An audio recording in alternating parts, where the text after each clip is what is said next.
is entitled to the entire inheritance.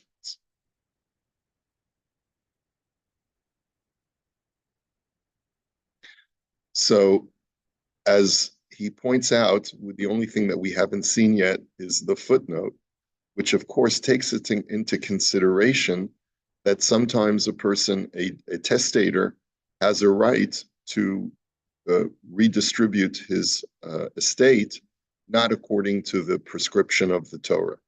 So he says, "Va'afal pi shepasak moran b'shulchan aruch zelushono," even though the Mechaber says that kol hanote nechasav la'acherim v'hiniach hayorshim, that if a person gives away his estate and leaves nothing for his heirs, afal pi she'ein hayorshim nohagim bo keshura, and he does that even in a situation that he does so because his heirs, he's not happy with them. In other words, let's say they've not behaved properly. Nonetheless, ein ruach chachamim nocha himenu, the spirit of the sages is not happy with him. In other words, you have to leave an appropriate amount for your heirs. But nonetheless, if a person gives away a gift while he's still alive to people who are not his heirs, they have legally acquired it. Now, and therefore it would seem that it would not be appropriate for the testator to leave over his estate to his daughter instead of his granddaughter. However, the poskim have expanded on the idea that, and we learned the whole sefer about how to do this, to redistribute your estate, contrary to Torah law, that there's no prohibition at all.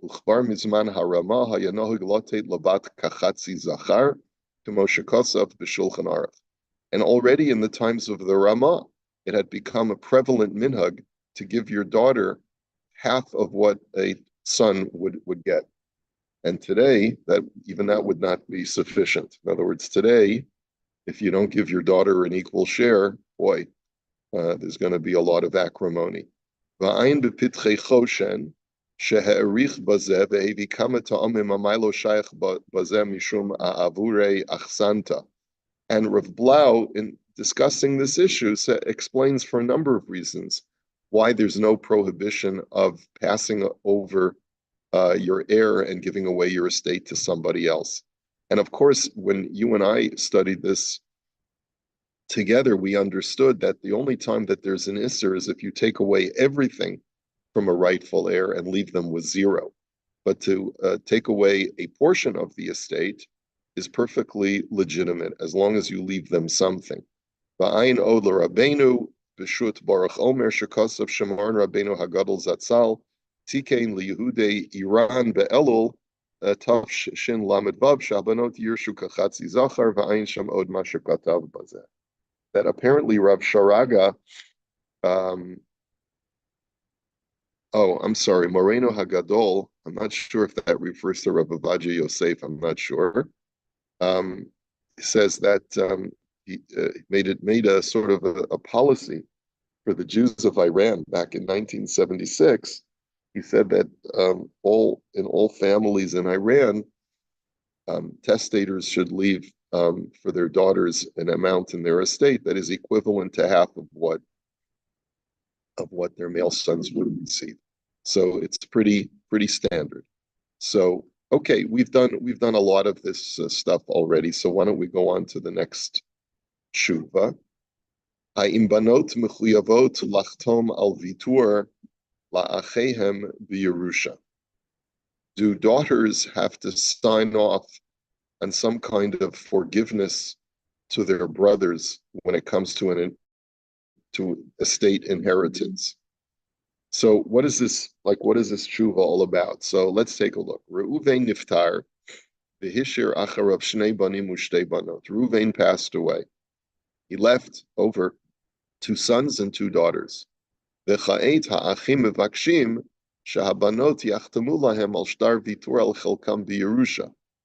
And now the brothers are requesting that their sisters should sign a paper that basically says, we hereby forgive any portion of the estate that we would normally receive. Whereas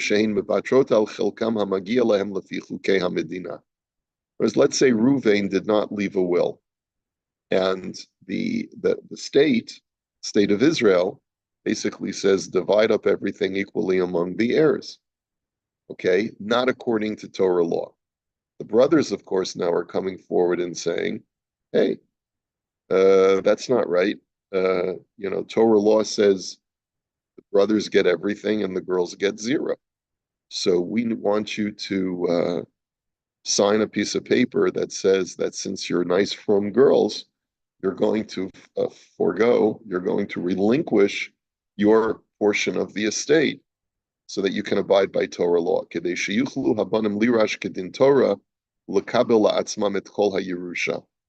Right? So, Hayim habanot mechuyavot lachtom. Are they obligated to sign such a paper? Interesting. Now, this could just as easily take place in Canada as in Israel. Now,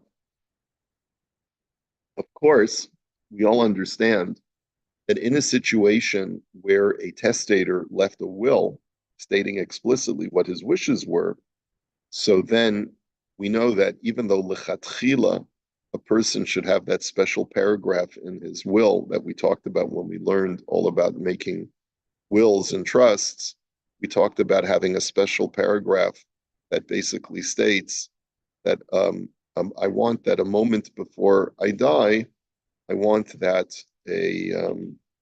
or I want the Torah heirs to give over to the daughters X amount of the estate, and if they refuse to do so, then a moment before I die, $10 million worth of my estate, something that's far larger than the value of the estate, shall go to be given as a gift to my daughter.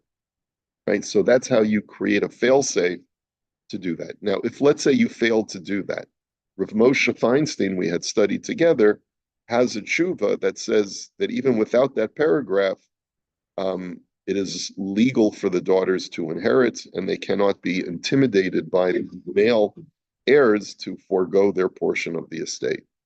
But I assume here he's talking about a situation where there is no will. So let's take a look. Adam sheniftar v'hiniach banim uvanot midin Torah habanim yorshim et kol hayerusha ve'en li sha'ar hakrovim chelek b'yerusha v'afilu livnotav en chelek b'yerusha. When a man passes away and leaves over sons and daughters, we know the Torah law states the sons get everything, the girls get nothing. V'rak im ein la'av banim az ma'avir netanachala lebanot. Choshen Emar, it's only when there are no sons and only daughters. That's where we say that the daughters are the heirs, as it says, "Ubein ein lo va'avartem et nachaloto levito." This is straight out of Parshas Pinchas, that if a man has no sons, then you give his estate to his daughters. Ulam nechleku haposkim b'makom shehabanim yikablu et kol ha'yerusha, rak im habanot yachtemu be'erkaot al vitur b'yerusha. So machlokas haposkim, however, regarding a case where there are sons and daughters, and the only way that the daughters will not receive a portion is if they sign off on, like, basically forgiving their portion of the estate. Ha'im heim chayavot lachtom, o sheyichalot lomar shelo yachtemu ad sheyitpashru itam v'yitnu lahem chelek me'hayerusha. Or, so are they obligated to sign? Or do they have a right to say, no, I want a portion of the estate, and you guys got to sit down and compromise with me. Let's come up with a figure. The ikr hashe'ila hazot mitzuya ba'adam shaharish dira o shar karkaot o sheyesh kesef shemufkad bebank. So, brass tacks. This is a very prevalent question in Eretz Yisrael. If a person dies and leaves over his apartment or some other property, or there's money in the bank, sha'afal pi shahabat eina tovat et chelek hayerusha, ein habanim hayorshim yicholim lekabel liyadam et hakesef shemufkad b'bank. So really, according to secular law, even if the daughters are not making any claim whatsoever. They're not actively contesting anything. But nonetheless, the bank is not going to surrender the funds in the bank. Olaso ta'avara bitabu lefi chuke ha'erkos ad shiachtamu kol hayorshim. And they're certainly not going to cause a what's it call it, a Passover title. They're not going to transfer title from the father to the son until all of the other heirs sign off on it. ומאחר ובדיני הארכוס גם הבת יורשת, צריך לקבל ממנה כתב ויתור על חלקה, שהיא מסכימה שיעבירו את הנכס או את הכסף או על שם היורשים Torah. And therefore, so since according to the secular law, a daughter is an heir, she has to, the only way that the sons would be able to get anything in the bank or a title transfer is if the daughters sign off on it.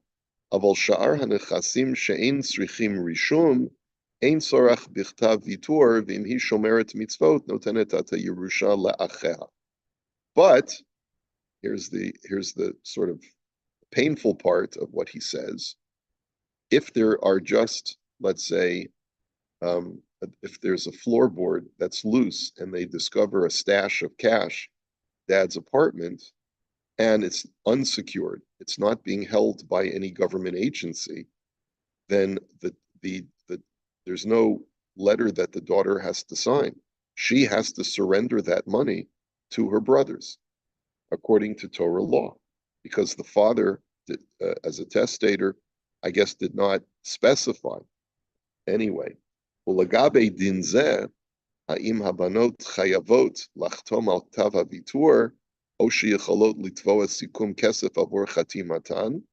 And as far as whether, when we're talking about a bank or about title transfer where the government is involved, are they obligated to sign off on it, or can they ask for some kind of payback? Katav hamahari basan hu bar b'shut mahari halevi she'en habat chayevet lachtom al shtar siluk b'dinei ha'arkos, that she's not. So this is a tshuva that the tshuva says that a daughter is not obligated to summarily sign off on her on basically forgiving and foregoing her portion ad sheyafayasu ota b'sikun mesuyam, until they appease her with a fixed amount. It doesn't necessarily have to be the amount that the government says that she's entitled to. If the brothers say, according to the Torah, you're not entitled to anything, and you're taking something that is not yours, she's allowed to say, well, pay me to get the government off your back and to free up these funds. וכן כתב בשו"ת שאול ומשיב שיכולה הבת לתבוע פיצוי עבור כתב ויתור על חלק ירושתה. שאלת תשובה שאול ומשיב says the same thing. אבל בשו"ת פני משה כתב שהמהרימת היה חולק על המהרי בסן, והיה מחייב את הבת לחתום על הוויתור חינם, אין כסף, מדין השבה סווידה, וכן כתב בשו"ת ישועס מלכה. But these other poskim disagreed, and they said she has a mitzvah of hashava saveda, that to return something that is really rightfully belongs to her brothers. She has a mitzvah to surrender that without demanding any compensation. What? The daughters get the mitzvah of hashava saveda. Why the Torah states that the boys can and the girls don't? Yeah, because the Torah is written at a time when it's a male-dominated society, and the assumption is that a girl's going to be taken care of by her husband, and so it could be, and we'll